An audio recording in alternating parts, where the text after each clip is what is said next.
Viral na simula ngayong araw ang maximum suggested retail price sa karneng baboy na 380 pesos kada kilo. Pero nasusunod naman kaya yan sa mga palengke? Nasa frontline na balitang yan si Kari Kaitor. Mahilig daw sa karneng baboy ang pamilya ni Tatay Ferdy. Kaya ang diskarte niya ngayon, bumili ng tingi-tinging parte para makatipid dahil mahal ang presyo nito. Wala kang magagawa kundi mangonsumi lang. Siling karneng baka na lang ang binibili dahil halos kapresyo na rin naman daw ito ng baboy. Mas malasa pa. Sana po kahit papaano bumaba para din po yung lahat makabili, hindi po mahirapan. Nitong mga nagdaang araw, umaabot sa hanggang 480 pesos ang kada kilo ng karneng baboy sa mga palengke. Kaya para makontrol ang presyo niyan, ipinatupad simula ngayong araw ng Department of Agriculture ang maximum suggested retail price sa pork. 350 pesos ang MSRP sa kada kilo ng kasim at pigi, habang 380 pesos ang liempo. 300 pesos kada kilo naman sa sapit ulo na ipinapasa ng mga trader sa mga retailer.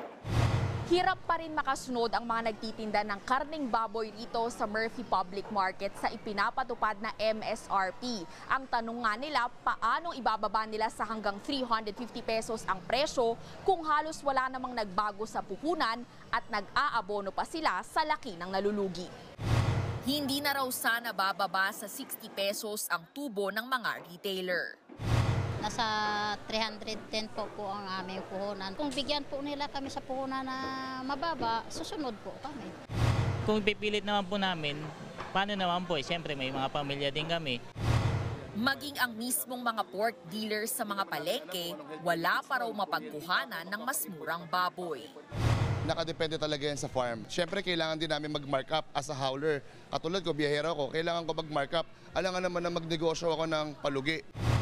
Naunang sinabi ng DA na ibinatay nila ang MSRP ng karneng baboy sa konsultasyon sa pork industry stakeholders.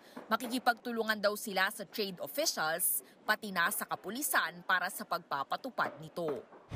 Naiintindihan natin sa simula, mayroong kuha na mataas, kaya it takes some time to really comply. Katuwang natin yung mga kasamahan natin sa enforcement agency para masigurado pag may ganitong problema, immediately pupuntahan agad.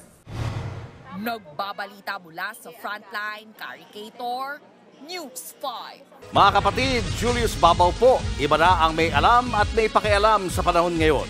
Para sa frontline ng mga balita, mag-follow at mag-subscribe sa social media pages ng News 5.